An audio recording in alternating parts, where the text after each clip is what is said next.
नमस्कार. महाचर्चामध्ये मी मनाली दीक्षित तुम्हा सर्वांचं स्वागत करते. जीएसटी अर्थव्यवस्थेचं नवं पर्व हा आजच्या महाचर्चाचा चर्चेचा विषय आहे. आपल्या देशाला जर का आर्थिक महासत्ता बनायचं असेल तर एक देश एक कर एक बाजार हे सूत्र गरजेचं आहे आणि या सूत्राला बांधून ठेवणारी एक चौकट अर्थात वैधानिक चौकटीची आवश्यकता होती आणि ती चौकट म्हणजे जीएसटी कर प्रणाली असं म्हटलं जात आहे. आणि क्रांतिकारी अशा जीएसटी कर प्रणाली आहे आणि त्याची अंमलबजावणी ही अभिनव पद्धतीने होणार आहे. 30 जूनला रात्री हा सोहळा रंगणार आहे आणि 1 जुलैपासून जीएसटी सर्व राज्यभर लागू होणार आहे. एकंदरीतच जीएसटीला फिस्कल रिफॉर्मचा टर्निंग पॉइंट असंही म्हटलं जातं.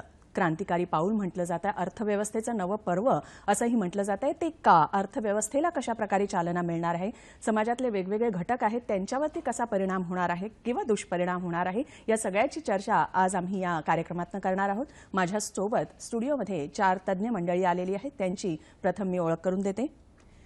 डॉक्टर श्रीकांत अवचार, उपायुक्त वस्तू सेवा कर विभाग, केंद्रीय अर्थ मंत्रालय, मुंबई कार्यालय. नमस्कार. ज्योत्स्ना शर्मा आहेत, सीएफओ सँडविक एशिया पुणे आणि convener CII Pune finance and tax panel. नमस्ते. ज्येष्ठ अर्थतज्ञ आहेत चंद्रशेखर टिळक. नमस्कार. आणि डॉक्टर संतोष मंडलेचा आहेत, अध्यक्ष Maharashtra chamber of commerce industrial आणि ॲग्रिकल्चर. मंडलेचा साहेब, टिळकजी, शर्माजी आणि अवचारजी, तुमचं स्वागत करते. आता चर्चेला आपण सुरुवात करणार आहोत. पुन्हा एकदा चर्चेचा विषय सांगते. जीएसटी अर्थव्यवस्थेचं नवं पर्व. या टायटलकडे तुम्ही कसं बघताय अवचारजी, काय सांगाल? टायटल मला एकदम अप्रोप्रिएट वाटतं, कारण की खरं बघायला गेलं तर स्वातंत्र्यानंतरचं भारतीय अर्थव्यवस्थेला इतका चांगला एकदम बळकटी देणारं हे सर्वात महत्त्वाचं पाऊल आहे. अप्रत्यक्ष करामधला हा सर्वात मोठा रिफॉर्म स्वातंत्र्यानंतरचा आहे असं आपण म्हणू शकतो. हा रिफॉर्म आणण्यासाठी केंद्र सरकार आणि राज्य सरकार आणि पूर्ण देशातले सर्व राजकीय घटक जे आहेत आणि त्याचबरोबर जे ऑफिसर्स जे की केंद्र सरकारचे पण आणि राज्य सरकारचे, या सर्वांनी मिळून जे काम केलेलं आहे, तर हे एक कोऑपरेटिव्ह फेडरलिझम म्हणजे भारतीय लोकशाही विकासासाठी एकत्र येऊन कसं काम करू शकते याचं मला वाटतं सर्वात सुंदर उदाहरण आहे स्वातंत्र्यानंतरचं. आणि महत्त्वाचं म्हणजे याच्यामध्ये ऍक्च्युली जे होणार आहे 15-16 जे कर होते वेगवेगळे, काही राज्याचे आणि काही केंद्राचे, हे जाऊन एकच कर राहणार आहे आणि त्याच्यामुळे ओव्हरऑल बिझनेस आणि व्यापार जो आहे सुरळीत होणार. त्याचा फायदा बिझनेसला, व्यापाराला, ग्राहकाला आणि ओव्हरऑल आपल्या अर्थव्यवस्थेला आणि देशाला होणार आहे. ज्योत्स्नाजी, आत्ता जसं अवचारजींनी सांगितलं, व्यापाराला चालना मिळणार आहे, बळकटी मिळणार आहे. तुम्ही काय सांगाल? कर जी आहे प्रणाली ती सुलभ होणार आहे, पारदर्शक होणार आहे. या अनुषंगानं तुम्ही या टायटलकडे कसं बघताय? शुअर. जीएसटी आपण भारतीय कर प्रणाली जर बघितली तर त्याची 2 वैशिष्ट्ये आहेत. आपण हा एक खूप मोठ्या प्रमाणावर प्रयोग करत आहोत. पहिलं म्हणजे ड्युएल जीएसटी सिस्टम, जे जगभरात आज कुठेही नाहीये. आणि दुसरं म्हणजे आपण ज्या स्तरावर जीएसटीएन नेटवर्कद्वारे ऑटोमेशनचा प्रयत्न करतोय ते फार कौतुकास्पद आहे. पण ह्या आपल्या दोन्ही प्रयोगाचं संपूर्ण जग अगदी कटाक्षाने लक्ष देऊन बघत आहे. आता जीएसटीचे जर घटक बघितले आपण तर प्रायमरली 3 घटक आहेत. एक तर ग्राहक, उद्योग व शासन. जीएसटीने आपल्याला जे उद्देश साधायचे आहे ते तुम्ही म्हटल्याप्रमाणे ट्रान्सपरन्सी, पारदर्शकता, मग सोपे रिटर्न भरणे, कर कमी करणे आणि त्या सकट आपल्याला करची अमाऊंट ही जास्त यायला हवी. म्हणजे आपल्याला low rate of tax but high tax amount ही आपल्याला अचीव करायची आहे. त्या पलीकडे हाय लेवल ऑफ ऑटोमेशन. आता हे जर सगळं साध्य करायचं असेल, ह्याची सांगड घालायला मेन इम्पॉर्टंट आहे कायदा. जो जीएसटीचा कायदा आहे तो किती प्रबळ आहे, आपल्याला जीएसटीचं जे उद्देश आहे ते घटकांकडून साध्य करून घेणं, हे आपल्याला पुढे जसे आपण जीएसटी रोल आउट करूया ते बघायला मिळेल. टिळकजी, आत्ता जसं ज्योत्स्नाजी म्हणाले आणि मीही विचारलेलं होतं की कर प्रणाली किंवा हे जे सुलभ होईल, पारदर्शक होईल, मात्र त्याच्या दुसरीकडे ओरड केली जाते की अतिशय किचकट प्रक्रिया असणार आहे, क्लिष्ट असणार आहे. एक अर्थतज्ञ म्हणून आणि सर्वसामान्य जनतेचे प्रतिनिधी म्हणून तुम्ही या जीएसटीचं स्वागत कसं करताय? मुळामध्ये आपण एक गोष्ट लक्षात घेऊया की ही जी ओरड आहे हा एखाद्या कर प्रणालीविषयी किंवा नवीन निर्णयाविषयीची ओरड आहे की एकंदरीतच आजपर्यंत जी गोष्ट आपण करत आलोय त्याच्यापेक्षा वेगळं काहीतरी करायचं असलं तर एक मानवी स्वभाव असतो की आपण त्या गोष्टीला पहिल्यांदा विरोध करतो. अशात न होणारी ही ओरड आहे का याचा विचार करावा लागेल. शेवटी इतका महत्वाचा निर्णय घेताना एक कोणती तरी तारीख सर्वानुमते ठरवून मग त्यानुसार त्याची अंमलबजावणी करणं हे व्यवस्थापन शास्त्राचं सूत्र मानलं जातं. आणि त्यामुळे मला असं वाटतं की जर सर्वानुमते 1 जुलै त्याच्याविषयी किंवा त्याच्या पूर्वतयारीविषयी काही शंका उपस्थित करणं हे एकंदरीतच आपण ज्या यंत्रणेमध्ये ज्या चौकटीमध्ये काम करतो त्याच्याविषयी शंका उपस्थित करण्यासारखं होईल. मुळात जीएसटीचा जो एक महत्वाचा पैलू आहे तो आपण लक्षात घेतला पाहिजे की अर्थव्यवस्थेच्या बदलत्या स्वरूपानुसार करप्रणाली बदलणार की करप्रणालीच्या बदलत्या स्वरूपानुसार अर्थव्यवस्थेचं स्वरूप बदलणार, हा प्रश्नाचं उत्तर दिल्याशिवाय तुम्हाला कोणत्याही देशाला आजपर्यंत आर्थिक इतिहासामध्ये आपल्या आर्थिक प्रगतीचा स्तर बदलता आलेला नाही. जीएसटीच्या निमित्ताने सगळ्यात पहिल्यांदा आपल्या उत्पन्नाचं असेल, आपल्या खर्चाचं असेल, आपण कोणत्या क्षेत्रनिहाय खर्चामध्ये कोणत्या सातत्यानं खर्च करतो याची एक अत्यंत महत्वाची आकडेवारी निर्माण होईल. आणि अशा शास्त्रशुद्ध पद्धतीनं जेव्हा तुमच्याकडे संख्याबळ उपस्थित असतं त्याच्या जोरावर येणाऱ्या काळामध्ये कोणत्याही सरकारला आपल्या कराची रचना ठरवणं महत्वाचं होईल. आणि जीएसटी अर्थव्यवस्थेचं नवपर्व असं जर शीर्षक आपण देणार असू तर एक अत्यंत महत्वाची गोष्ट आपण लक्षात घेतली पाहिजे की याच्यामध्ये केवळ सरकार म्हणजे केंद्र सरकारच अध्यारूत आहे अशातला भाग नाही. केंद्र सरकार, राज्य सरकार, महानगरपालिका, नगरपालिका, जिल्हा परिषदा आणि अगदी ग्रामपंचायतीपर्यंतचे सर्व शासनाचे स्तर आणि या स्तरांवरती कार्यरत असणारे उद्योगधंद्यांचं स्वरूप हे सगळं कार्यरत आहे. आणि जीएसटीला नवपर्व म्हणताना एक गोष्ट आपण लक्षात घेतलं पाहिजे की 1947 पासून 2017 पर्यंत आपण कराच्या महसुलाचं केंद्र सरकार, राज्य सरकार आणि स्थानिक स्वराज्य संस्था यांच्यामध्ये विभाजन करत आलोय. पण त्याच्यामध्ये काही ना काही प्रमाणामध्ये निर्णय घ्यायचं, मग ते किती प्रमाणात द्यायचं, केव्हा द्यायचं, व्याजदर काय द्यायचा, याचं काही ना काहीतरी स्वातंत्र्य, डिस्क्रिशन हा शब्द मी जाणीवपूर्वक वापरला नाही कारण त्याला एक नकारात्मक छटा आहे, ही देणाऱ्याच्या हातात होती. जीएसटीचं सगळ्यात महत्वाचं वैशिष्ट्य हे आहे की केंद्र सरकारचा म्हणून जरी आपण कर भरत असलो तरी त्याच्याच बरोबर ती रक्कम भरताना भरणारा एक म्हणून भरतोय, पण त्याचं आपोआप केंद्र आणि राज्य सरकारांमध्ये विभाजन होणार आहे. आणि यातनं केवळ पैसा मिळेल असं नव्हे, तो वेळेवर मिळेल आणि तो किती मिळेल हे आधीपासून ठरवता येईल. म्हणूनच मला असं वाटतं की पारदर्शकता येईल असं म्हटलं जाते. मला तुम्हाला विचारायचं आहे की मला सगळ्यात पहिल्यांदा मला प्रेक्षकांना सांगायला आवडेल की संतोष मंडलेचा जे आहेत Maharashtra chamber of commerce, industrial आणि ॲग्रिकल्चरचं त्यांनी नुकतंच अध्यक्षपद स्वीकारलेलं आहे. खूप खूप अभिनंदन करूया आपण सह्याद्री वाहिनीतर्फे. मला तुम्हाला प्रश्न विचारायचा आहे, जसं आत्ता टिळक शर्माजी यांनी सांगितलं की उद्योगाला चालना मिळेल, अर्थव्यवस्थेला बळकटी येईल, मात्र त्याला थोडासा काळ जावा लागेल. उद्योग जो करतो, उद्योजक जो असतो तो भीतीमुक्त आणि भ्रष्टाचारमुक्त वातावरणामध्ये त्याला उद्योग करता येईल, त्याला ती संधी मिळेल असं एक म्हटलं जात आहे. त्याच्याकडे तुम्ही कसं बघताय? फार महत्त्वाचा विषय आपण सांगितला आहे. सर्वप्रथम आता डेप्युटी कमिशनर साहेबांनी सांगितलं की एक नवीन पर्व, आता टिळक साहेबांनी सांगितलं की एक नवीन पर्व. मी त्याच्यात एक शब्द आणखीन जोडू इच्छितो की हे क्रांती पर्व असणार आहे. कारण हा जर जीएसटीचा जो प्रयोग भारत सरकार, भारत देश जो करतोय हा सक्सेसफुल झाला तर ह्याचा पूर्ण जगाला एक वेगळा मेसेज जाणार आहे. आजपर्यंत ही अशा प्रकारची कर प्रणाली कोणत्याही देशात त्याच्यावरती प्रयोग केला गेला नाहीये आणि भारत हा आता प्रयोगशील देश ह्या दिशेने चाललेला आहे. कारण आपण गेल्या अनेक वर्षामध्ये भारताची झालेली प्रगती बघता मला वाटतंय की या सरकारनं हा प्रयोग करण्याचं ठरवलेला आहे. आता आपण सांगितलं की भयमुक्त, भ्रष्टाचारमुक्त, कारण ज्या पद्धतीनं गेल्या 12 वर्षामध्ये वॅट ह्या व्यवस्थेची सगळ्या लोकांना सवय पडलेली आहे आणि त्याच्यामध्ये छोट्यापासून मोठ्या उद्योगांपासून व्यापाऱ्यांमध्ये बऱ्यापैकी कम्प्युटरायझेशनचं नॉलेज हे आलेलं आहे. मी असं म्हणत नाही की 100% आलेलं आहे, परंतु कम्प्युटरायझेशनचं नॉलेज आल्यामुळे त्याच्यामध्ये त्या गोष्टींचा समावेश झाल्यामुळे आता लोकांना ती सवय व्हायला लागली. पूर्ण झाली आहे का तर नाही, परंतु ह्या झालेल्या बदलामुळे ह्या येऊ घातलेल्या जीएसटी मध्ये निश्चितपणानं पारदर्शकता येईल. कारण इथे लोकांचा अधिकाऱ्यांशी नेहमी भेटणं हे कमी होणार आहे आणि म्हणूनच भय आणि भ्रष्टाचार नक्कीच मुक्त होईल असं मला वाटतं. अवचाजी, अशीही ओरड केली जाते की पूर्वतयारी विना हा 1 जुलैला लागू केला जातोय, त्यामुळे PIL दाखल करणं किंवा एकंदरीतच ओरड करणं सुरू आहे. पूर्वतयारी कशा प्रकारे आहे आणि संगणकीय प्रणालीबद्दल मला जास्ती विचारायचं आहे, कारण संगणकाविना GST जर का लागू केला तर व्यापारी, उद्योजक किंवा गुंतवणूकदार जे आहेत सगळ्यांनाच प्रॉब्लेम होणार आहे. संगणक हा गरजेचा आहे, तर त्या दृष्टीने तयारी कशी आहे? हां, ह्याविषयी मला हे सांगायचं आहे की पूर्वतयारी करण्यासाठी ब्रॉडली 2 घटकांना ही तयारी करायची होती. एक म्हणजे सरकार, तर त्याच्यामध्ये केंद्र सरकार, राज्य सरकार आणि यांच्या बिहाफवर निर्णय घेणारा GST कौन्सिल यांनी जी तयारी केली तो एक भाग झाला.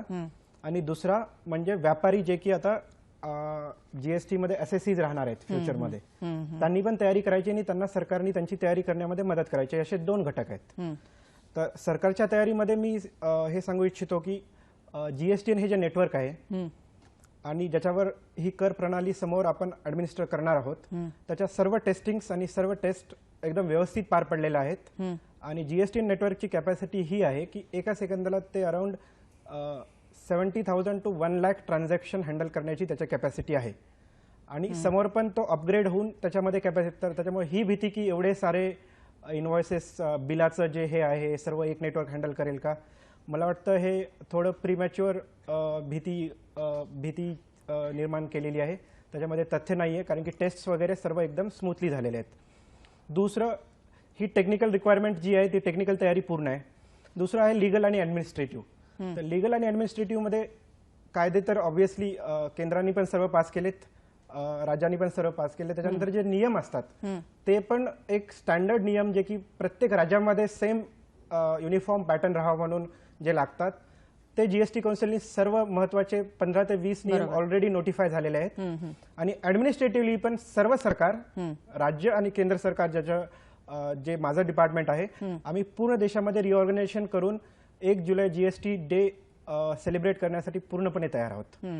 थोडंफार जो व्यापाराची जी थोडी अँझायटी आहे ती, जसं मला वाटतं टिळक सर म्हणत होते की सगळ्यांच्याच मनामध्ये संभ्रम आहे, थोडीशी भीती आहे, उत्सुकता आहे. ज्योत्स्नाजी, मला तुमच्याकडे वळायचं आहे की जी ओरड केली जाते ती ठराविक वर्गातनं केली जाते असं नाही का वाटत आहे की सर्वसामान्य जनता म्हणा किंवा मोठे कॉर्पोरेट्स जे आहेत त्यांच्याकडनं होत नाहीये, तर समाजातला एक ठराविक घटकच अशा प्रकारची ओरड करतोय की GST नकोय, त्याला विरोध करतोय.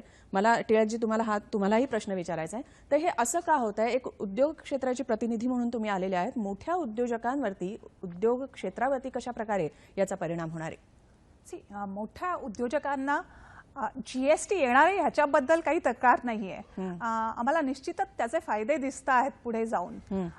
पर्टिक्युलरली जेव्हा आपण ग्लोबल इकॉनॉमी होतो आणि आपलं आंतरदेशीय, विदेशी आपल्याबद्दल जे काही बोललं जातं की India is a tax litigative country, आता GSTच्या द्वारे जे काही म्हटलं जातं की पुढे जाऊन टॅक्स लिटिगेशन कमी होतील, हा एक फार पॉझिटिव्ह ट्रेंड आहे. ऐकूनही चांगलं वाटतं की आपले पुढे टॅक्स लिटिगेशन कमी होतील. पण इंडस्ट्रीला आता जर तुम्ही बघितलं मागच्या 3 महिन्यामध्ये रूल्स क्लॅरिटी यायला लागली. बरेचशी इंडस्ट्री ERP सिस्टम्सवर डिपेंडंट असते आणि जरी सरकार किंवा GST नेटवर्कनी त्यांचं टेस्टिंग केलेलं आहे, त्याच्याशी इंडस्ट्रीचा तसा फारसा संबंध नाही. कारण आपण काय करतो, फक्त डेटा लोड करतो, पण तो डेटा बरोबर असणं हे तितकेच गरजेचं आहे. आणि ते जर नसेल तर बराच काही गोंधळ होऊ शकतो. त्या व्यतिरिक्त जे ERP सिस्टम्स कंपनीचे आहेत त्यांची तयारी करणं हे फार गरजेचं आहे. आणि हे फक्त इंडियामध्ये नाही, ह्याचे रिसोर्सेस जे असतात ते वेगवेगळ्या ठिकाणी ग्लोबली बसलेले असतात. त्यांचा वेळ मिळणं, त्यांची कॉस्ट, त्यांचं टायअप करणं हे फार अवघड होतं. आणि मोठ्या इंडस्ट्रीजला ती एक मोठी भीती आहे की त्यांचा पहिला इनव्हॉइस होईल की नाही व्यवस्थित, आणि बिझनेस कंटिन्युटी ही राहील की नाही, त्याच्याबद्दल जास्त. टिळकजी, तुमच्याकडे पण येणार आहे, मात्र एक क्षणभर विश्रांती घेतोय महाचर्चामध्ये. कुठेही जाऊ नका, पाहत रहा महाचर्चा.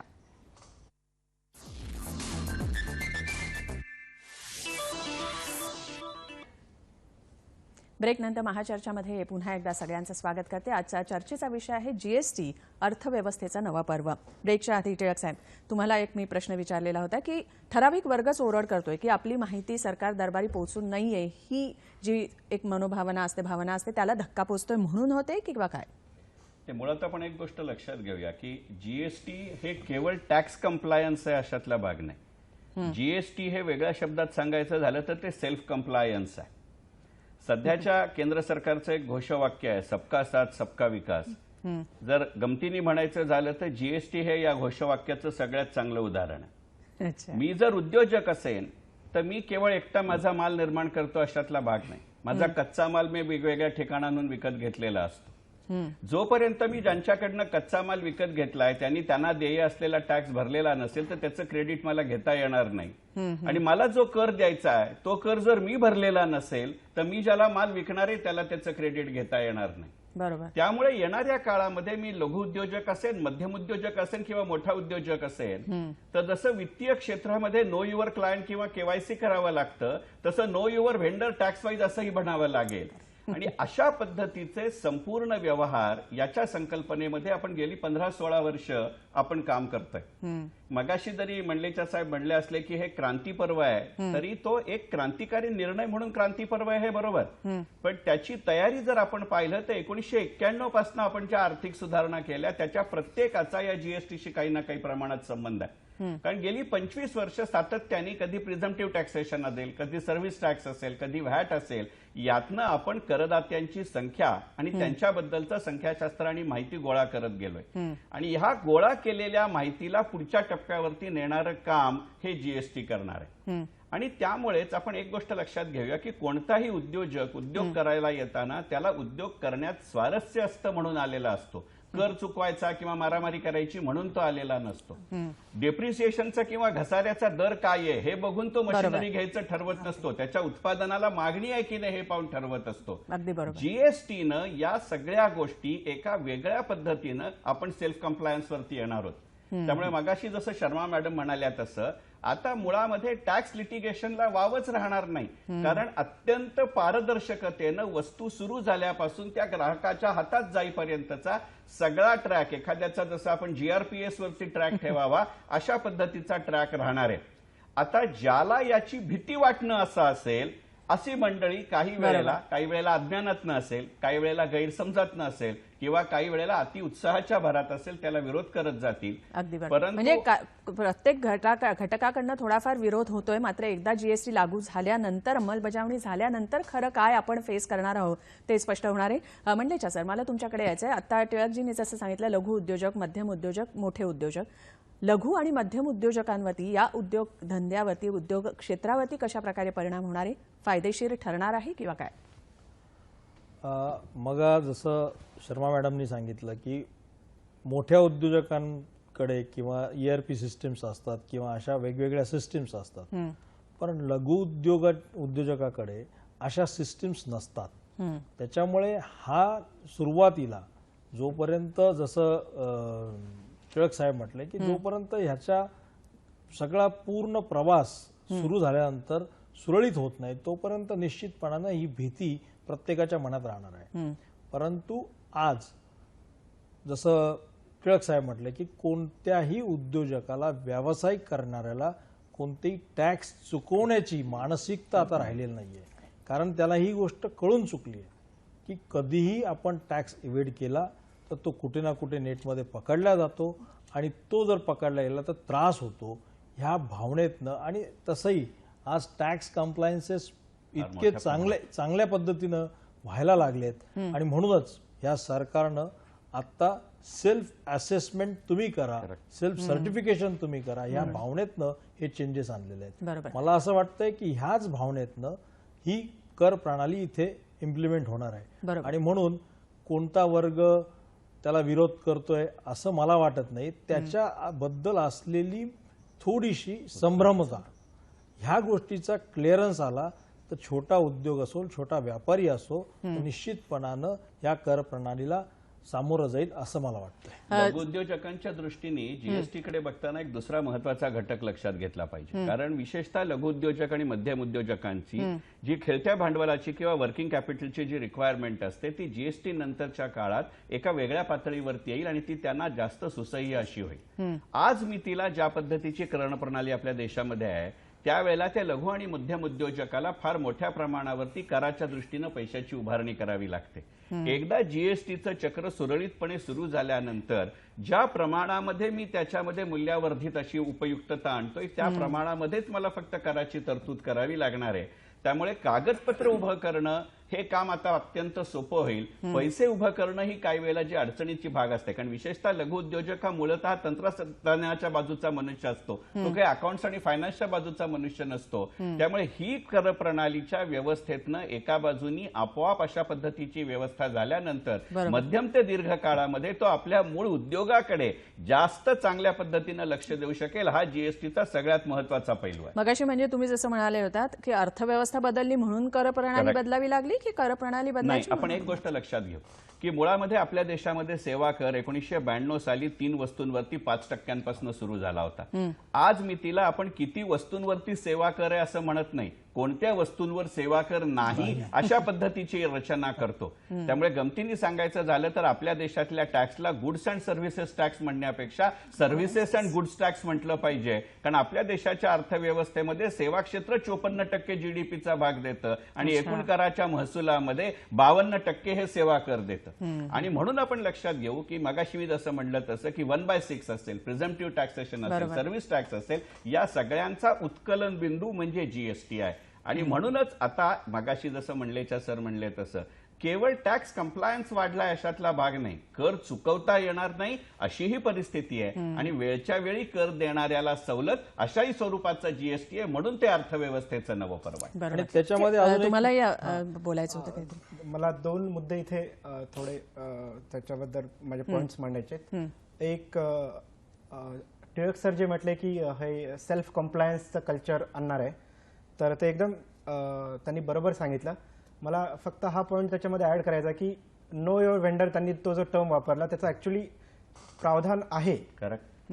जीएसटीएन सिस्टम मध्ये सर्व रिटर्न्सचा सर्व डेटा एका ठिकाणी स्टोअर होणार आहे आणि त्याच्यामध्ये जे पण व्हेंडर्स आपला ऍक्च्युली टॅक्स त्यांच्याकडे त्यांना भरायचा आहे पण भरला नाही, त्यांनी माल ऍक्च्युली सप्लाय केला पण त्याचा रेकॉर्ड त्यांनी नाही भरला, तर ते बिकॉज हे सर्व कॉम्प्युटर्स इंटरलिंक्ड आणि एक नेटवर्क आहे तर त्याचा रेकॉर्ड ऑटोमॅटिकली कॉम्प्युटरमध्ये जनरेट होणार. सो ऑन 1 जुलै 1 जुलैला काय असणार आहे, सर्व व्यापारी जे आहेत त्यांची रेटिंग 100 असणार. जसं जसं त्यांचे असे इन्सिडेंट्स आपल्याला आढळून येतील जीएसटीएनला तर स्लोली ते होणार आहे. त्यांनी ते पब्लिक डोमेनमध्ये सर्व राज्य सरकार आणि केंद्र सरकार त्यांच्याकडे जे जे माध्यम आहेत त्याच्यामध्ये पब्लिक डोमेनमध्ये जाणार. म्हणजे व्यापारी जे आहेत त्यांच्यासोबत डील करायला थोडं कॉशननी डील करतील. म्हणजे एकंदरीत पूर्ण अर्थव्यवस्था ही स्वच्छ अर्थव्यवस्था होणार आहे. दुसरा पॉईंट जो मंडलेच्या साहेबांनी मांडला की एमएसएमई थोडे अँक्शियस आहेत की कारण की मोठ्या उद्योजकांकडे ते आयटीचे जे टूल्स आहेत जे की रिटर्न भरण्यासाठी वगैरे लागतील ते आहेत पण छोट्याकडे नाहीत. तर त्यासाठी सरकार आणि जीएसटी काउन्सिलने जे निर्णय घेऊन नंतर सरकार आणि माझं डिपार्टमेंट काय करतंय ते मी तुम्हाला सांगू इच्छितो. एक तर लॉ मध्येच प्रोव्हिजन्स 2 दिलेले आहेत. एक तर जीएसपी ही कॉन्सेप्ट आहे ज्याच्यामध्ये जीएसटी सुविधा प्रोव्हायडर्स, म्हणजे जीएसटीएननी काही स्टार्टअप्स आहेत, काही नवीन कंपनीज किंवा काही ऑलरेडी इस्टॅब्लिश सॉफ्टवेअर कंपनीज ज्यांनी जीएसटीच्या आयटी सिस्टम समजून त्याच्यावर एक्सपर्टाईज डेव्हलप केलंय ते ह्या एमएसएमईला लघु उद्योग किंवा एकदम छोटे व्यापारी आहेत त्यांना हेल्प करू शकतात. तर त्यांना ऑफिशियली 34 जणांना आणि अजून आय थिंक अजून काही ऍड झालेत तर ते आहेत. तर लघु उद्योग त्यांना अप्रोच करू शकतात आणि त्यांच्याकडनं मदत घेऊ शकतात. बरोबर. दुसरं जीएसटी टॅक्स प्रॅक्टिशनरची बी कॉन्सेप्ट पण कायद्यामध्येच आणलेली आहे. त्याच्यामध्ये पण म्हणजे जो व्यक्ती ज्याला ह्या टॅक्सचं नॉलेज आहे जीएसटी करायचं तर त्याला गव्हर्नमेंट त्याची ही ऑथेंटिसिटी चेक करून त्याला लायसन्स टाईप देणार. अवचारजी जरा तुम्हाला थोडंसं मध्ये थांबवते. दूरध्वनीवरनं अर्थमंत्री सुधीर मुनगंटीवार आहेत. मुनगंटीवारजी, महाचर्चामध्ये तुमचं स्वागत करते. आजचा चर्चेचा जो विषय आहे जीएसटी, अर्थव्यवस्थेचं नवं पर्व. जीएसटीमुळे कशा प्रकारे अर्थव्यवस्थेला बळकटी मिळणार आहे, काय सांगाल? मुनगंटीवारजी, माझा आवाज तुमच्यापर्यंत पोहोचत असेल तर महाचर्चामध्ये तुमचं स्वागत करते. नमस्कार. नमस्कार. साधारणतः जीएसटी कायद्याने अर्थव्यवस्थेला गती मिळेल. जगामध्ये 160 देशापेक्षा जास्त देशांमध्ये जीएसटी आहे. विविध प्रकारच्या कराच्या माध्यमातून सरकारने आपल्या तिजोरीमध्ये जनतेच्या हितासाठी कर रूपाने पैसे गोळा करण्याच्या ऐवजी जो व्यापारी त्याच्या परिश्रमातून व्यवसाय करत त्याच्या मेहनतीच्या प्राप्तीतून काही कर रूपामध्ये या ठिकाणी देशाच्या उन्नतीसाठी जो जमा करतो त्याला कर आतंकवादाचा सामना करण्याची आवश्यकता पडू नये. टॅक्स टेररिझमचा सामना करण्याची आवश्यकता पडू नये. बरोबर. जेव्हा व्यापारी सरकारच्या वतीने जनतेच्या कडून कर वसुली करतो तेव्हा तो एका पद्धतीने अप्रत्यक्ष सरकारला मदत करण्याचं काम करतो. पण 17 प्रकारचे विविध कर यामधून जेव्हा समाप्त होतील तेव्हा निश्चितपणे या कराच्या माध्यमातून व्यापारी उद्योजक यांना सहजता, सुलभता आणि सरळता व्यापार करण्यामध्ये प्राप्त होणार आहे. बरोबर. इन्स्पेक्टरशी सामना करणे, कायद्याच्या नियमाचा आधार धरून जे व्यापारी लोकांना त्रास देण्याचा काम व्हायचं ते कमी होईल. कच्चा बिल, पक्का बिल हे संपेल. राज्यातल्या ज्या जीव घेण्या कर कमी करण्याच्या स्पर्धा होत्या याही संपेल. वन नेशन, वन टॅक्स आणि वन मार्केट, एक देश, एक कर आणि एक बाजार, यातून राज्यातल्या स्पर्धा जेव्हा संपेल निश्चितपणे प्रत्येक राज्याचं उत्पन्न वाढेल. हे उत्पन्न वाढत असताना देशामध्ये जी काही राज्यामधली एक विषमता मुक्ती होती की बिहार सारखं राज्य, ज्या बिहार राज्याचा आम्हाला अभिमान आहे, तक्षशिला, नालंदा सारख्या विद्यापीठ होती. उत्तर प्रदेश जिथं रामकृष्णाची भूमी आपण म्हणतो त्या उत्तर प्रदेश सारखे राज्य या सर्व स्पर्धेमध्ये म्हणजे मुनगंटीवारजी, आपल्याला तुम्ही मागे जसं म्हणताय पडायचे. की अर्थव्यवस्थेला नक्की चालना आणि बळकटी मिळणार आहे. तर काही दिवसांपूर्वी तुम्ही वक्तव्य केलेलं होतं जीएसटीमुळे 17,000 कोटींचा फायदा राज्य सरकारला होणार आहे. त्याचा उपयोग कुठल्या कामी केला जाणार आहे, काय सांगाल? नाही, मी जीएसटीमुळे फायदा होणार असं नाही. जीएसटी मध्ये जे आमचं 15-16चं एकूण कर उत्पन्न होतं या कर उत्पन्नामध्ये हमखास 14% ग्रोथ प्राप्त होईल. जेव्हा 14% ग्रोथ प्राप्त होईल तेव्हा 1,30,000 33,000 कोटीच्या उत्पन्नामध्ये 14% ही जर ग्रोथ असेल तर जीएसटी मध्ये आम्हाला हे संरक्षित आहे, हे कवचकुंडल आहे की आम्हाला येणाऱ्या टॅक्स मध्ये कुठेही उणीव निर्माण झाली तरी केंद्र सरकार त्यांच्या नुकसान भरपाईचा जो सेस फंड आहे त्यातून आम्हाला पैसे देईल. आणि या पैशाचा जर काटेकोरपणे आणि काटकसरीने उपयोग केला तर कर्जमुक्ती करताना या पैशाचा योग्य उपयोग आम्हाला होऊ शकतो. सर, सर्वसामान्यांचे प्रतिनिधी म्हणून अर्थतज्ञ येथे चंद्रशेखर टिळक जी आहेत. सर्वसामान्यांच्या मनामध्ये ज्या शंका आहेत जीएसटी बद्दल त्या तुम्हाला ते विचारू इच्छितात. टिळकजी, काय सांगाल? सर नमस्कार. नमस्कार. मुळामध्येच जीएसटी अंमलात आल्यानंतर तुम्ही मगाशी म्हणलात तसं की 2 राज्यांमध्ये असणाऱ्या कराच्या दरामधली तफावत कमी होईल.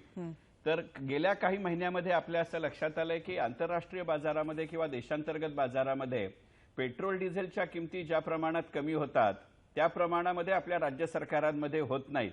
आणि मुळात पेट्रोल डिझेल हा विषय सुद्धा तसाही जीएसटीच्या दृष्टीने अवगत आहे. सर्वसामान्य माणसाच्या दृष्टीने दररोज बदलणारे पेट्रोल डिझेलचे दर हा तसाही चिंतेचा विषय असतो. अगदी तर बरोबर. जीएसटी लागू झाल्यानंतरच्या काळामध्ये राज्याचे अर्थमंत्री म्हणून तुम्ही या प्रश्नाकडे कशा दृष्टीने पाहता? मुनगंटीवारजी. नाही, खरं तर जीएसटी मध्ये 2 तत्व आहे की साधारणतः सर्वच वस्तू किंवा सर्व सेवा या आपल्या जीएसटीच्या कर प्रणालीमध्ये याव्यात. पण जेव्हा जीएसटी कौन्सिलमध्ये दारू आणि पेट्रोल डिझेल या दोन्ही गोष्टी जीएसटीच्या कक्षेच्या बाहेर सध्या तरी ठेवण्याचा निर्णय झाला. हे ठेवताना भूमिका स्पष्ट होती की शेवटी जसा ग्राहकांना आणि उपभोक्त्याला फायदा व्हावा तसं काही अंशी कराच्या माध्यमातून राज्याची आर्थिक स्थिती लक्षात घेता जीएसटीच्या कायद्यानंतर कर वाढवण्याचा अधिकार हा जीएसटी कौन्सिलला चालला आहे. आणि अशा प्रसंगी अनिवार्य आणि आवश्यक खर्च पूर्ण करण्यासाठी काही अशा वस्तू असाव्यात की ज्या वस्तूच्या सुरुवातीच्या कालावधीमध्ये आपल्याला त्यातून वाढणाऱ्या उत्पन्नाचा उपयोग हा राज्याच्या शेवटच्या माणसाच्या हितासाठी करता यावा, किंवा एखाद्या राज्यावर अडचणीची परिस्थिती आली आणि ज्या अडचणीचा परिस्थितीचा सामना करायला जीएसटी कौन्सिल जे आहे त्याची मान्यता न घेता सुद्धा आपल्याला आपला खर्च जो आहे हा खर्च भागवता यावा, यासाठी काही अंशी आपण हा निर्णय घेतो. मुनगंटीवार सर, आम्हाला म्हणजे टिळकांच्या प्रश्नाला आम्हाला उत्तर मिळालेलं आहे. आपल्यासोबत महाचर्चामध्ये महाराष्ट्र चेंबर ऑफ कॉमर्सचे अध्यक्ष जे आहेत मंडलेचा सर देखील आहेत. ते देखील एक उद्योजकांची बाजू तुमच्यापर्यंत मांडू इच्छितात. मंडलेचा सर. नमस्कार सर. नमस्कार साहेब.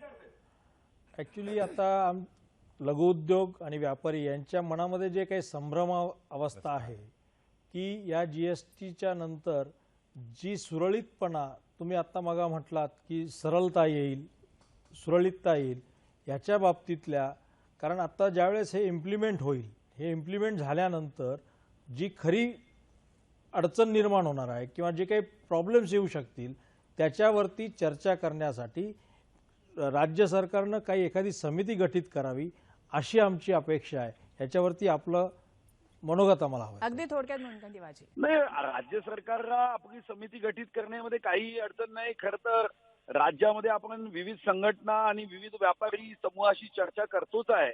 अशी समिती गठीत करायला अडचण नाही आणि निश्चितपणे आपण समिती गठीत करू.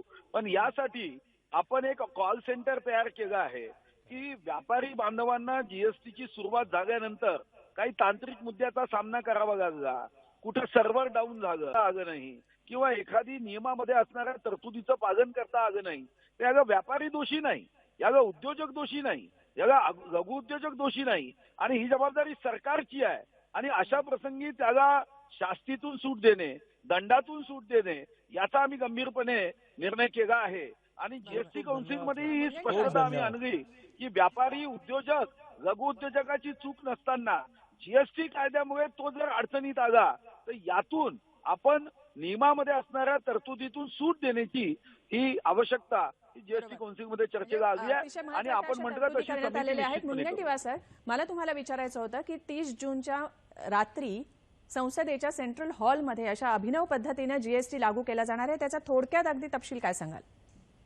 नाही, माननीय पंतप्रधान महोदय, माननीय अर्थमंत्री महोदयांनी सर्व राज्याच्या वित्तमंत्र्यांना सेंट्रल हॉलमध्ये बोलवून हा कार्यक्रम यासाठी आपण करतो आहे की जसं जीएसटीचं वैशिष्ट्य काय होतं, one nation one tax one market, पण जीएसटी कौन्सिलमध्ये असं बघितलं की one nation one tax one market सोबत वन पार्टी ही कन्सेप्ट आम्ही बघितली. तिथं कोण कोणत्या पक्षाचे आहे या भावनेनी जीएसटीवर चर्चाच झाली नाही. मी अनेकदा असं बघितलं की बिहारचे अर्थमंत्री भारतीय जनता पार्टीच्या अर्थमंत्र्याचा चर्चेचा सूर एक राहायचा आणि जेटली साहेबांचा एक सूर असायचा, तेव्हा बिहारचे अर्थमंत्री माननीय जेटली साहेबांच्या बाजूने उभे राहायचे. म्हणजे वन नेशन वन पार्टी ही कन्सेप्ट जीएसटी कौन्सिलमध्ये बघितली. आणि मग आपल्याला हा उद्याची रात्री 12 वाजता हा एका नवीन आर्थिक कर प्रणालीची आपण सुरुवात करतोय. आपल्या देशामध्ये आपण विषमता बघितली आहे आणि ही विषमता कमी करण्यासाठी सरकारच्या कल्याणकारी योजनांना मोठ्या प्रमाणावर निधी लागणार आहे आणि हा निधी लागत असताना प्रामाणिक व्यापाऱ्यांच्या मागणी देशाचा कायदा उभा व्हावा आणि जे अप्रामाणिक करतात त्यांना एक भीती मनात असावी. मला वाटतं की या देशाच्या या अर्थव्यवस्थेमध्ये पंतप्रधान महोदय कोण आहे किंवा देशामध्ये सत्ता कोणाची आहे महत्वाचं नाही. देश हे निरंतर चालणारी प्रक्रिया आहे आणि आपल्या देशाच्या जनतेच्या हितासाठी आज कोण पक्ष आहे, मुनगंटीवार सर, म्हणजे जसं तुम्ही सांगितलं की पक्षीय मतभेद बाजूला सारून एक देश म्हणून लोकशाही आपल्या देशामध्ये सगळ्यांनी बसून जीएसटी काउन्सिलनी म्हणा किंवा सगळ्या राज्यांच्या मुख्यमंत्र्यांनी खूप छान असं पाऊल उचललेलं आहे आणि आपण विकासाच्या दिशेनं वाटचाल करणारच आहोत. बेस्ट ऑफ लक 1 जुलैच्या अंमलबजावणीसाठी, जीएसटीच्या अंमलबजावणीसाठी. खूप खूप धन्यवाद महाचर्चामध्ये तुम्ही सामील झालात त्याबद्दल. जसं आत्ता मुनगंटीवारजींनी सांगितलं की मला तुमच्याकडे यायचं होतं की एक कर एक देश एक मार्केट असं जरी म्हटलं तरी वेगवेगळे 4 स्लॅब्स ठेवण्यात आलेले आहेत. त्यामुळे कुठेतरी या सगळ्याच संकल्पनेला हरताळ फासला गेला आहे असंही म्हटलं जातं. आयजीएसटी म्हणा, सीजीएसटी आणखीन त्याच्यामध्ये आहे, तर हे कसं तुम्ही एक्सप्लेन कराल? ठीक आहे, माझ्यासाठी प्रश्न आहे ना. One nation one tax one market ही संकल्पना आहे. याच्यामध्ये ही संकल्पना म्हणजे डोक्यामध्ये ही कल्पना आणली की प्रत्येक प्रोडक्टवर म्हणजे सर्व्हिसेसवर म्हणा किंवा प्रोडक्ट वेगवेगळे जे आहेत, हवाई चप्पल घ्या, कार घ्या, ऑटोमोबाईल्स, इतके व्हरायटी ऑफ प्रोडक्ट्स असतात. प्रत्येकावर एकच पर्सेंटेजनी टॅक्स लागावा हा वन नेशन वन टॅक्स नाहीये. वन नेशन वन टॅक्स संकल्पना ही आहे की एका प्रोडक्टला पूर्ण भारतामध्ये कोणत्याही राज्यात सेम कर लागला पाहिजे. कारण की आपली अर्थव्यवस्था ज्या विकासाच्या ज्या टप्प्यावर आहे, आपण अजून पूर्ण विकसित देश नाहीयेत. त्यामुळे आपल्या सोशो इकॉनॉमिक नीड्स प्रमाणे वी कॅनॉट टॅक्स, म्हणजे आपण मर्सिडीज कार आणि एक नॉर्मल कॉमन मॅनचं कन्झम्पशनचं जे प्रोडक्ट आहे त्याला सेम टॅक्स कधीच लावू शकत नाही. त्याच्यामुळे स्लॅब्स करणे गरजेचं होतं. तर मग ते जितके आपल्याकडे प्रोडक्ट्स आणि सर्व्हिसेस आहेत ते हे करून त्यांनी 4 स्लॅब हे केलेत. वन नेशन वन टॅक्स म्हणजे एका सर्व्हिसेसला, एका सेवाला किंवा एका वस्तूला पूर्ण देशात सर्व राज्यात सेम कर लागणार. याच्यामुळे काय होणार आहे की जो इनइफिशियन्सी जी असते राज्याच्या, म्हणजे ज्याच्यामुळे ऍक्च्युली वन मार्केट होत नाही. जसं दिल्लीमध्ये वॅट कमी असल्यामुळे पब्लिक तिथनं जाऊन कार घ्यायची आणि नंतर स्टेटमध्ये आणायची, हे तर पर्यावरणाच्या दृष्टीने पण अयोग्य आहे. अगदी बरोबर. तर ह्या ज्या इनएफिशियन्सीज आहेत त्या जाणार आणि सर्व राज्य एका इक्वल फुटिंगवर येणार. म्हणजे एक संघ अशी बाजारपेठ निर्माण केली जाणार आहे. तुर्तास एक क्षणभर विश्रांती घेतोय महाचर्चामध्ये. ब्रेक नंतर पुन्हा आपल्यासमोर हजर आहोत.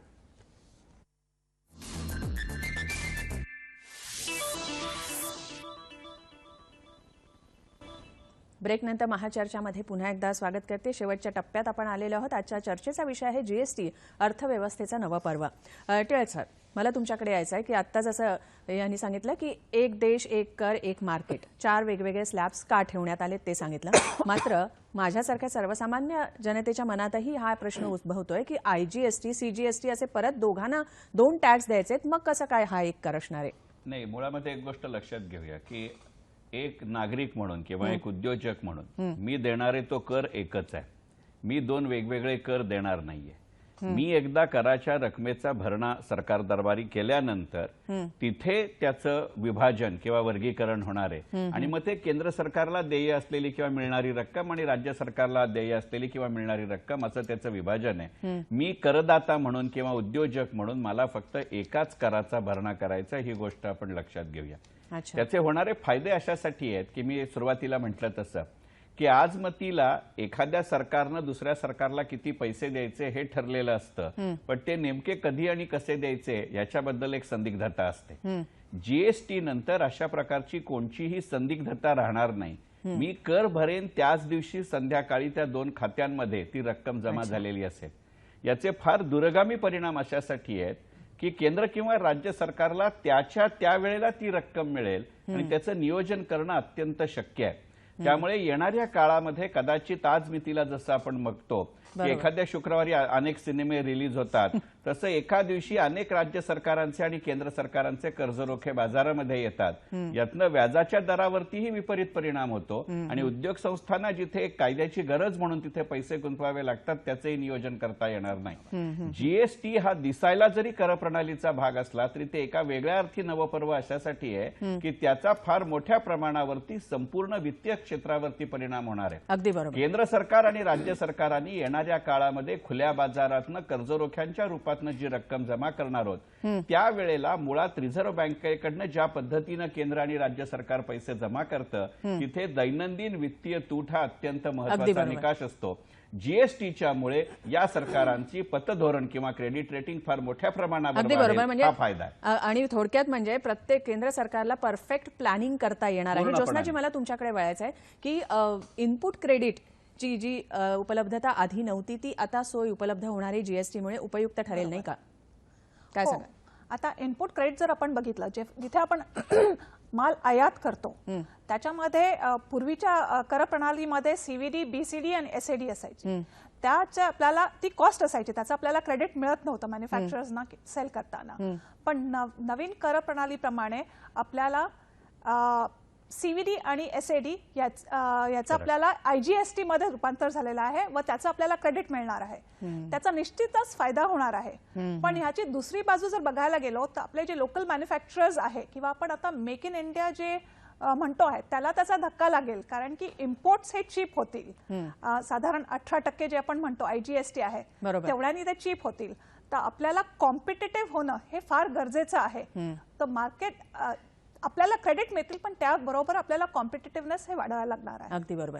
आपल्यासोबत जे आहेत अवचा सर सरकारचे प्रतिनिधी म्हणून आहेत, मंडलेचा सर एक उद्योजकांचे प्रतिनिधी म्हणून तुम्हाला काही प्रश्न विचारायचे आहेत का? मला सरांना असा प्रश्न विचारायचा आहे की आज बऱ्याच लोकांमध्ये संभ्रमता आहे, ती व्यापाऱ्यांमध्ये आहे विशेषतः, की ज्यांच्याकडे जुना MRPचा माल पडलेला आहे, म्हणजे थोडक्यात जुन्या स्टॉक संदर्भात आणि त्याच्यावरती MRP प्रिंट केलेली आहे आणि ती आता 1 जुलैपासून GSTच्या अंतर्गत त्यांना विकायची आहे. मग ते विकताना जे अवचा सर तुम्ही काय? मला प्रश्न समजलेला आहे तुमचा. MRP ही कॉन्सेप्ट GST मध्ये नाहीये. पहिला आता मुद्दा हा, त्याच्यामध्ये ट्रान्झॅक्शनल व्हॅल्यू म्हणजे तुम्हाला ज्या किमतीवर समोरच्याला विकायचं आहे, तर ह्या केसमध्ये ती MRP असो किंवा तुम्ही त्याच्या कमीच्या याच्यामध्ये जरी विकला तरी चालेल, तर तेवढ्याच किमतीमध्ये तुम्ही विकू शकता आणि त्याच्यावर GSTच्या स्लॅब्समध्ये जो रेट आहे त्या प्रोडक्टचा तो त्याच्यावर लागेल.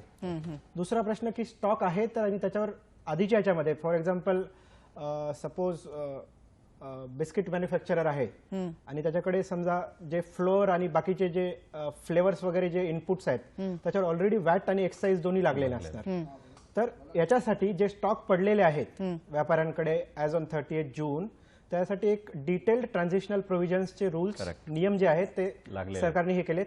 मी एकदम थोडक्यात तुम्हाला ब्रॉडली ते सांगतो. अगदी थोडक्यात, आपली वेळ एकदम 30 सेकंदामध्ये. फर्स्ट म्हणजे ज्यांच्याकडे स्टॉक आहे आणि त्याच्यात जर पूर्ण बिल आहेत तर त्या बिलवर जितका कर त्यांनी आधीच्या यंत्रणेमध्ये भरला होता त्याचं पूर्ण क्रेडिट त्यांना भेटणार. जे वॅटचं क्रेडिट आहे ते CGST अकाउंटमध्ये जाणार आणि जे सेंट्रल एक्साईज आणि सर्व्हिस टॅक्सचं क्रेडिट आहे ते SGST अकाउंटमध्ये जाणार. जर त्यांच्याकडे माल पडलेला आहे पण त्यांच्याकडे बिल नाही आहेत तर त्यांचा शेवटचा म्हणजे त्यांचा जो फायनल प्रोडक्ट जो विकणार आहे तो जर 5 किंवा 12% स्लॅबमध्ये असेल तर त्याच्यावर जो कर त्यांनी भरलेला आहे त्याच्या 40% त्यांना क्रेडिट भरेल, त्यांना मिळेल त्यांच्या अकाउंट्समध्ये ऑटोमॅटिकली. आणि जे प्रोडक्ट्स 18 आणि 28 मध्ये आहेत तर त्याच्यासाठी त्यांना 60% क्रेडिट मिळेल, जे की त्यांनी ऍक्च्युअली टॅक्स बिअर केलेला आहे. तर ही डिटेल्ड आहेत आणि बाकीच्या वेगवेगळ्या प्रोडक्ट प्रमाणे जर काही फरक पडत असेल तर ते पण ट्रान्झिशनल प्रोव्हिजन्समध्ये डिटेलमध्ये दिलेलं आहे. माझी साहेबांना रिक्वेस्ट ही आहे की ही याची जी पब्लिसिटी आहे, आम्ही तर काही आउटरीच प्रोग्राममधनं ऑलरेडी याच्यावर बोललेलो आहेत, पण अजून जर याच्यामध्ये संभ्रम असेल तर अजून तुम्ही डिटेलमध्ये त्यांना समजावून सांगण्याचं कार्य करावं. बरोबर. मंडलेचा सर तुमच्या प्रश्नाला मला असं वाटतं उत्तर मिळालेलं आहे. क्षणभर विश्रांती घेतोय महाचर्चामध्ये.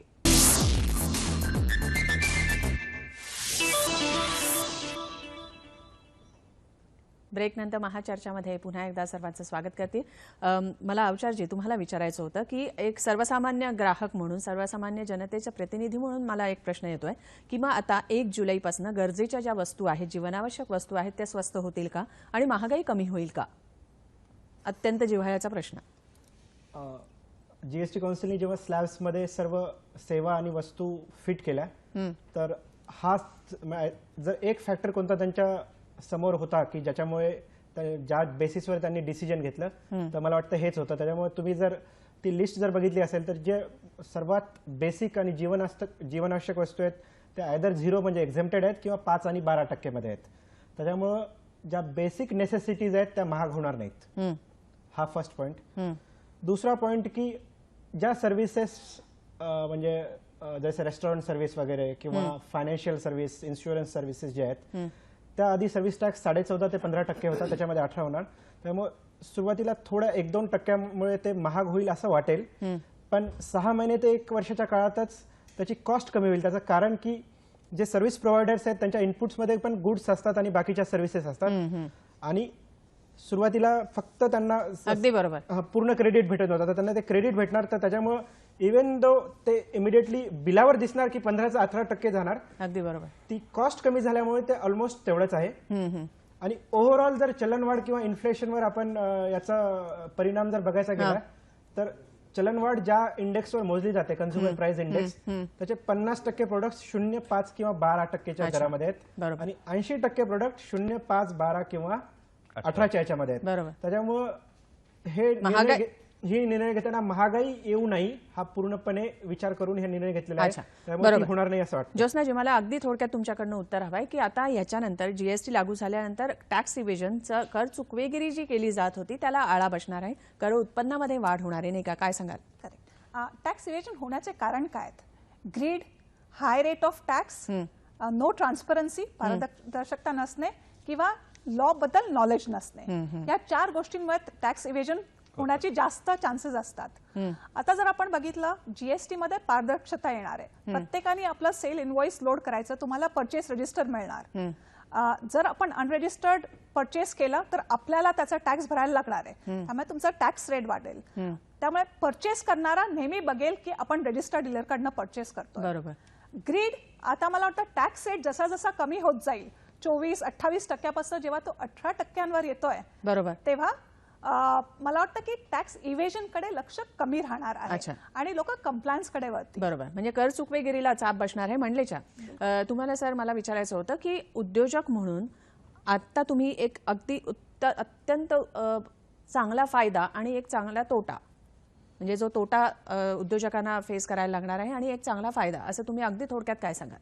चांगला फायदा तर नक्कीच आहे की पूर्वी सर्व्हिस टॅक्समध्ये बऱ्याच वेळा सर्व्हिसेस दिल्यानंतर सर्व्हिसेस ह्या तुम्ही सर्व्हिस टॅक्स जो काही लागून यायचा तो ह्याबरोबर तुम्ही त्याच्यासाठीच वापरला आहे का, मग तो किती पर्सेंटेज वापरला आहे, ह्याच्या बऱ्याचशा गोष्टी यायच्या. आता इथे 100% तुम्हाला इनपुट क्रेडिट घेता येणार आहे. हा एक चांगला फायदा त्याच्यात आहे. आणि दुसरा जो तोटा वाटतोय तो की अर्थात त्याला तोटा म्हणणं हे माझ्या दृष्टिकोनातनं चुकीचं आहे की थोडीशी कंप्लायन्सेस वाढणार आहेत आणि ते कंप्लायन्सेस वाढले तर थोडासा छोट्या उद्योजकांना आणि व्यापाऱ्यांना काम करायला थोडंसं अडचणीचं होणार आहे. आता हा या चर्चेचा शेवटचा प्रश्न मी जो आहे टिळक सर तुम्हाला विचारणार आहे. सार्वजनिक वित्तशास्त्र म्हणा किंवा एकंदरीतच जे वित्त व्यवस्था आहे त्याच्यावरती कशा प्रकारे जीएसटीमुळे परिणाम होणार आहे, दुष्परिणाम की चांगला परिणाम, अगदी थोडक्यात काय सांगाल? अल्प ते मध्यम काळामध्ये पब्लिक फायनान्स किंवा सार्वजनिक वित्तशास्त्रामध्ये प्रचंड संभ्रमाची परिस्थिती निर्माण होऊ शकते. याचं कारण असं आहे की एक नागरिक म्हणून किंवा एक सरकारी पक्ष किंवा राजकीय पक्ष म्हणून मला दुसऱ्याला काहीतरी उचलून द्यायला खूप आवडतं.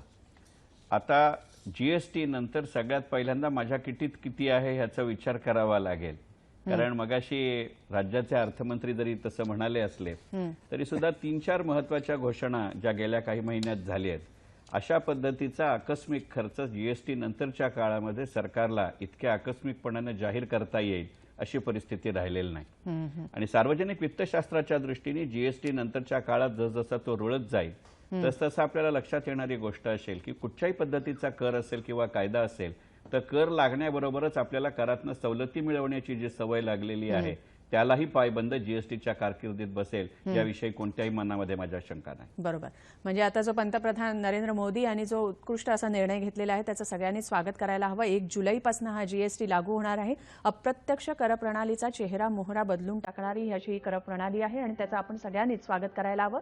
आणि आता थोडक्यात वह्या चोपड्या ह्याच्यापासून जरासं दूर व्हा आणि नव्या तंत्रज्ञानाची कास धरून विकासाच्या दिशेने कसे आपण पाऊल टाकता येईल प्रत्येकाने हे पाहायला हवं. आणि कर भरणं हे प्रत्येकाचं राष्ट्रीय कर्तव्य आहे हे लक्षात घेऊनच जीएसटीचा आपण सामना करूया आणि त्याचं स्वागत करूया. आजचा हा जी चर्चा आहे आम्ही इथेच समाप्त करतोय. तुम्ही इथे आलात तज्ञ मंडळी, खूप खूप धन्यवाद. आजची ही महाचर्चा आम्ही इथेच समाप्त करतोय. नमस्कार.